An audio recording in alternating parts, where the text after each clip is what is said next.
Subscribe कीजिए सेविसर academy को और प्रेस कीजिए bell icon for more updates. हाँ दोस्तों, आज का जो ज्ञान वार्तालाप के अंतर्गत जो मैंने वाक्य लिया है उस वाक्य पर आपका विशेष ध्यान हो। वाक्य ये है कि शेयर बाजार में जब भी निवेश का सही समय आता है तो कुछ निवेशकों का निवेश करने का मन ही नहीं करता है। नतीजतन वे निवेश का अच्छा अवसर खो देते हैं। Whenever the right time of investment comes in stock market, some investors don't feel like investing. As a result, they miss good opportunity of investment. हाँ दोस्तों, मैं आपका ध्यान इन बातों पर से फिर आकर्षित करूँगा और कहूँगा भी कि ये पॉइंट क्या है, इस पर आपका विशेष ध्यान हो। अक्सर क्या होता है, जब मार्केट लगातार ज्ञान वार्तालाप में आप इन बातों को पहले समझिए, क्योंकि ये बहुत ही मनोवैज्ञानिक बातें हैं। क्योंकि उसी का साइकोलॉजिकल जो दबाव आप पर आ जाता है कि फंड तो हमने पहले से ही लगा रखा है, पहले से इन्वेस्टमेंट हो चुका है, वो भी माइनस दिखने लगते हैं। यानी बैकग्राउंड में क्यों नहीं मन लगता, उसका भी बेसिक कारण भी मैं बता रहा हूँ दोस्तों। क्योंकि पैसा आपका पहले से लग चुका है और पहले से जो पैसा आपका इन्वेस्टमेंट हो चुका है वो माइनस में देख रहे हैं आप। अब माइनस में देख रहे हैं और मौका, आपने कोई शेयर का भाव देखा था, भाई चलो 400 रुपये का भाव था, अब वो गिर गिर के 250 के नीचे आ गया। अब आपने 400 में लिया या 380 में खरीदा हुआ चीज़, अब वो आप 250 के नीचे देखते हैं तो आपकी इच्छा ही नहीं हो रही है, जबकि यही सही समय है आपको इन्वेस्ट करने का उस पर्टिकुलर स्टॉक में जिसे आपने 400 में लिया या 300 में लिया। एक उदाहरण दे रहा हूँ दोस्तों आपके एक प्रॉपर अंडरस्टैंडिंग के लिए। तो होता क्या है कि जब वो 400 से 300, 300 से 250 और 250 से 220 और 210 हुआ, वहाँ पर आपका मनोबल लगभग टूट सा जाता है कि भाई अभी क्या कितना करें, जबकि आपके पास वहाँ पर इन्वेस्ट करने के लिए कभी कभी ये भी होता है कि पैसा भी नहीं रहता है। ये भी एक वास्तविकता है दोस्तों। और जिनके पास पैसा रहता है वो सोचते हैं अभी क्या इन्वेस्ट करें, नेगेटिव पे तो और नेगेटिव जा रहा है। यदि वो क्वालिटी स्टॉक है तो दोस्तों वही मेरा कहना है कि यहाँ पर एक समय ऐसा आता है कि जैसे मैंने अभी आपको उदाहरण दिया ना, 400 से वो 230 और 220 आ गया, तो वहाँ पर ही सबसे सही मौका होता है इन्वेस्ट करने का। और वो आपको अपॉर्चुनिटीज मिला, लेकिन आपने उस अपॉर्चुनिटी का फ़ायदा नहीं उठाया। क्यों? क्योंकि आपका मन ही नहीं हो रहा है कि यहाँ क्या पैसा डालें। पहले से ही हमारा 50% के आसपास तो डाउन दिख ही रहा है, तो अभी क्या इन्वेस्ट करना, पता नहीं यहाँ से भी ज़्यादा डाउन हो जाए। तो इस चक्कर में आपका वो जो मन का बात विषय आ जाता है, एक पॉजिटिव एटीट्यूड वहाँ ख़त्म हो जाता है, वहाँ आपका नेगेटिव एटीट्यूड शुरू हो जाता है कि अभी क्या इन्वेस्ट करना। और उस तरह से वो जब सबसे बेस्ट टाइम ऑफ इन्वेस्टमेंट होता है दोस्तों, सबसे प्राइम टाइम ऑफ आपका इन्वेस्टमेंट जो रहा, वो आपने यही विचार करके कि जाने दो अब क्या इन्वेस्ट करना, अब क्या है पता नहीं यहाँ से और भी गिरे, ये सोचकर आप बिल्कुल वहाँ पर इन्वेस्ट करना चाहते हुए भी नहीं करते हैं। और वो जो आप नहीं करते हैं तो एक बहुत अच्छा अपॉर्चुनिटीज़ वहाँ आप मिस कर देते हैं। और फिर वही शेयर 220 से 240, 250 और कुछ दिनों के बाद जब वो बुलिश ट्रेंड हो जाता है तो आप उस शेयर्स को फिर से 300, 350 देखने लगते हैं। तो इस तरह से क्या हुआ कि आपको जब 40% डाउन में वो शेयर मिल रहा था तब आपने लिया नहीं, और अब वो धीरे धीरे मन में फिर वो गिल्टी फीलिंग आने लगता है कि हमने वो गुड अपॉर्चुनिटी को तो मिस कर लिया। अब होता क्या है कि अब यहाँ पर देखिए दोस्तों, यहाँ पर असर क्या पड़ता है वो भी मैं आपको बताने जा रहा हूँ कि एक अपॉर्चुनिटी आपने जो मिस कर दिया है, वो आपको जो गिल्टी फीलिंग हो रहा है वो दिनों दिन आपको एक तरह से चुभता रहता है कि मैंने वो मौका क्यों छोड़ दिया, वो मौका मैंने क्यों खो दिया। ऐसा आपके दिलो दिमाग में वो दिनों दिन वो बातों का असर दिनों दिन पड़ता ही रहता है और आप सोचते रहते, और वो वहाँ शेयर बढ़ता ही जा रहा है, फिर से 360, 370, 380। फिर जब तक आपके पास थोड़ा पैसा अगर आ भी जाता है तो सोचते हैं भाई चलो अभी 300, 220 और 230 में तो नहीं खरीदा हमने, अब ये 400 के आगे जा ही रहा है तो चलो अभी पूरा का पूरा और बड़ा पैसा डाल दें। और होता क्या है कि वहाँ पर पूर्ण रूप से आप एकदम ओवर प्राइस पे फिर खरीद लेते हैं। जो अच्छा मौका आपको मिला, गोल्डन अपॉर्चुनिटी जो मिला था इन्वेस्टमेंट का, वहां पर आपने बिल्कुल इन्वेस्टमेंट किया ही नहीं।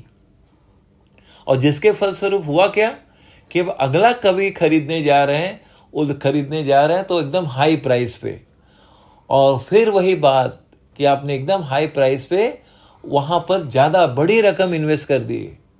ये गलतियां आपसे हो जाती है। क्यों हो जाती है? क्योंकि 220 और 230 में जो आपको खरीदना था, वो अपॉर्चुनिटी आपने खो दिया। अब वो अपॉर्चुनिटी खोया है तो सोचते हैं भाई चलो अभी ये आगे बढ़ ही रहा है तो हो सकता है और आगे जाए, और वो वहां पर आप खरीद लेते हैं, फिर से वो नेगेटिव शुरू। तो ये सिलसिला चलता ही रहता है। क्यों ये सिलसिला चल रहा है? क्योंकि आपने जब वो आपका मन जब नहीं किया था लेने का, अगर उसी समय आप अपना मनोबल ऊंचा करके, मन में विश्वास करके और एक दृढ़ संकल्प करके कि भाई कुछ भी हो जाए मैं यहाँ खरीदूंगा ही खरीदूंगा, भले भले आज हमारे पास 5,000 है, 3,000 है, चलो हम 2,000 का तो शेयर खरीदते हैं। मेरा ये कहना है दोस्तों। तो ज्ञान वार्तालाप के अंतर्गत आपको ये ज्ञान प्राप्त होना चाहिए, और इस ज्ञान को आपको जीवन में लागू भी करना है दोस्तों। मेरे ज्ञान वार्तालाप का विषय सिर्फ सुनने तक ही सीमित नहीं है। अगर आप उसे सचमुच लागू करेंगे तो स्वयं आप देखेंगे उसका फायदा दोस्तों। वही बात मैं आज आपको बता रहा हूं कि चलो ठीक है, हम थोड़ा थोड़ा तो खरीद सकते हैं ना।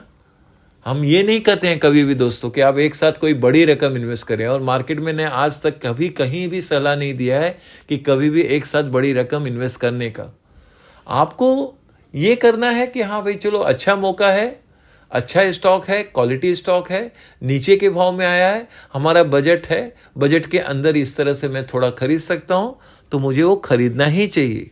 क्योंकि वो मौका अगर मैंने छोड़ दिया तो वो मुझे जो बाद में वो मुझे जो पिंच होगा, वो एक गिल्टी फीलिंग जो होगा, अपने मन में एक ऐसा एक भावना आती है कि क्यों मैं वो मिस अपॉर्चुनिटीज़ कर दिया, वो जो गिल्टी फीलिंग आपको दोबारा बड़े भाव में, ऊंचे भाव में खरीदवाने के लिए मजबूर कर देता है। जिसे मैंने कहा ना दोस्तों कि मनोवैज्ञानिक दबाव आप पर आ जाता है, और वही मनोवैज्ञानिक पॉइंट आपके फिर आगे चलकर आपको हाई प्राइस पे शेयर्स खरीदवा देता है। तो कुल मिलाकर दोस्तों मुझे यही कहना है आपसे कि जब कभी भी ऐसा मौका मिले तो आपको उस मौके का पूरा फ़ायदा उठाना चाहिए, उस मौके को कभी छोड़ना नहीं चाहिए। हाँ, ये है कि जैसे मैंने अभी कहा कि अपने बजट्स के अंदर थोड़ा थोड़ा हमने, भाई चलो हमारे पास बजट हमारा 5,000 का है तो हम 1,000 का लिए, 2,000 का लिए, तो उस 2,000 को आप पॉजिटिव ट्रेंड में बाद में स्वयं देखेंगे दोस्तों। आप पूछेंगे सर कि ये ज्ञान वार्तालाप से अगर मैं लागू करता हूं तो निश्चित रूप से आपको मॉनेटरी गेन जरूर होगा दोस्तों। आप पूर्ण रूप से इसका फायदा आपको पूर्ण रूप से होगा दोस्तों। हाँ, ये होगा कि वो फायदा आपको आने वाले 1 महीने, 2 महीने, 3 महीने के बाद दिखे, लेकिन फायदा निश्चित है दोस्तों, और आपको निश्चित रूप से ये फायदा मिलना ही मिलना है। बहुत सारे उदाहरण हैं दोस्तों। अभी उदाहरण का अगर मैं इतिहास ले लूं तो बहुत सारा पॉइंट निकल जाए, और मेरी बात का समय पता चला कि मैं आधा घंटा लगातार ये बोलता ही जा रहा हूँ। फिलहाल तो मैं ऐसे ही है, बहुत सारी कंपनियां हैं, बहुत सारे शेयर्स हैं जो एक बार नीचे आते हैं और अच्छे रेट पर मिल जाते हैं, लेकिन कभी कभी वो शेयर्स को फिर लेने की इच्छा नहीं होती, और फिर बाद में हम ये सोचते हैं जाने दो बाद में देखेंगे, और वही शेयर्स फिर लगातार बढ़ने लगता है और फिर से एक नई ऊंचाई टच कर लेता है। तो ऐसे हैं बहुत सारे शेयर जो बीच में आए, नीचे हुए और फिर प्लस हुए। अभी मुझे जहाँ तक आपको ध्यान होगा दोस्तों, अभी आपको ही याद होगा कि TCS का शेयर देखिए कहाँ वो 4,000 से 3,000 तक भी आ गया था, 3,100 200 के नीचे भी आया था, 3,200 के आसपास भी, तो फिर से वो 100-150 रुपया बढ़ जाता है। लेकिन 3,200 या 3,100 के आसपास जब आया तो वहाँ पर लोगों की लेने की इच्छा नहीं हुई। लोगों ने ज़्यादातर कहाँ खरीदा? लोगों ने ज़्यादातर 4,000 के आसपास खरीदा दोस्तों, 3,800 में खरीदा, 3,900 में लिया हुआ है। वैसे ही बहुत सारे उदाहरण हैं। उसी के साथ साथ आप रिलायंस इंडस्ट्री का ही उदाहरण ले लीजिए दोस्तों। रिलायंस इंडस्ट्री जब 2,000-2,100 के भाव में था तो वहाँ कोई लेने की इच्छा नहीं कर रहा था, लेकिन वही रिलायंस इंडस्ट्री जब 2,700 का 2,700 या प्लस में गया, वहाँ पे कई लोगों ने पोजीशन ले लिया। अब वहाँ पे जो पोजीशन ले लेते हैं, अब वो देखते हैं भाई अब 100 रुपया डाउन है, 200 रुपया डाउन है, फिर वहाँ अपना परेशानी। तो कहने का कुल मिला के अर्थ यही है दोस्तों कि जब मार्केट नीचे आता है और एक आपको अच्छा मौका देता है तो उसे अपने बजट के अंदर छोटा मोटा जो आप इन्वेस्ट कर सकें उसे जिद से दोस्तों जिद करना चाहिए। अच्छी चीज़ के लिए जिद करना चाहिए, वो ऐसा जिद जो कंस्ट्रक्टिव हो, प्रोडक्टिव हो, तो वो जिद आपको सफलता की ओर जरूर अग्रसर करता है। तो मेरा बस दोस्तों यही कहना था आपको, आपके नॉलेज के लिए आज ज्ञान वार्ता के अंतर्गत, कि आप अपने मन को पॉजिटिव एटीट्यूड की तरफ ले जाइए और थोड़ा बहुत इन्वेस्ट करिए। देखिए आप स्वयं देखेंगे और मेरी बात को याद करेंगे कि सर ने जो कहा था वो सत्य है, कि भले वो महीना भर, 15 दिन, महीना भर, 1-2 महीने के बाद वो रिटर्न आपको निश्चित रूप से पॉजिटिव रिटर्न 100% मिलेगा। दोस्तों पॉजिटिव रिटर्न का मतलब है भाई वो 3% हो सकता है, 3% हो सकता है, 5% हो सकता है, या उससे भी ज़्यादा, लेकिन रिटर्न आपको जरूर मिलेगा दोस्तों। बस यही कहना था आज के लिए। मैं मानता हूँ मेरी बात को आपने सरल रूप में समझ लिया होगा। और क्या कहना दोस्तों, बस बाकी तो आगे हमारे आपके शब्द तो चलते ही रहेंगे। और बस आपके नॉलेज के लिए बता दूं, मैं आज से मेरा 5 platinum stock service, 5 multibagger stock service और 5 डायमंड स्टॉक सर्विस आज से लागू हो गया दोस्तों। यानी 16 जनवरी 2023 से ये लागू है कि मेरा 5 platinum stock service, 5 multibagger stock service और 5 मल्टीबैगर स्टॉक सर्विस, जैसे मैंने अभी कहा दोबारा कि डायमंड स्टॉक सर्विस। हाँ दोस्तों, ये जो मैंने शब्द कहे हैं ये 2023 से लागू रहेंगे। यानी हर साल आने वाले 2024 में, 2024, 2025 और उसके भी आगे हर साल इस तरह से ये प्रतिवर्ष आता ही रहेगा, और वो आएगा यही जनवरी के फर्स्ट वीक से सेकेंड वीक तक। तो आप ध्यान में ले लीजिए, नोट कर लीजिए कि मेरा, हाँ ये भी बात है दोस्तों कि ये जो सर्विस मेरा 5 platinum stock service 2023, 5 diamond stock service 2023 और 5 मल्टीबैगर स्टॉक 2023, ये सब के सब नए रूप वाले स्टॉक है दोस्तों। ये हमारा जो लेटेस्ट रिसर्च और एनालिसिस हुआ है उनके अंतर्गत ये सब आए हैं। तो और ये मेरा जो मैंने जो नाम लिया अभी, प्लेटिनम 5, 5 डायमंड, 5 मल्टीबैगर, ये सर्विस पूरे साल भर ऑन रहेंगे, जारी रहेगा। और जब कभी भी आपको इससे संबंधित जानकारी चाहिए, आपको इन्वेस्टमेंट प्लान करना है अपने बजट के अनुसार, तो आप निश्चित रूप से दोस्तों व्हाट्सएप में मैसेज कीजिए, आपको सारी जानकारी प्राप्त हो जाएगी। अब आप कभी कभी दोस्तों ये भी होता है कि व्हाट्सएप का नंबर क्या है, तो मेरा नंबर 8169617238 एंड दूसरा है 9870188218। ये ध्यान में ले लीजिए, नोट कर लीजिए और व्हाट्सएप में मैसेज कीजिए, आपको सारी जानकारी प्राप्त हो जाएगी। चलिए फिर मिलते हैं।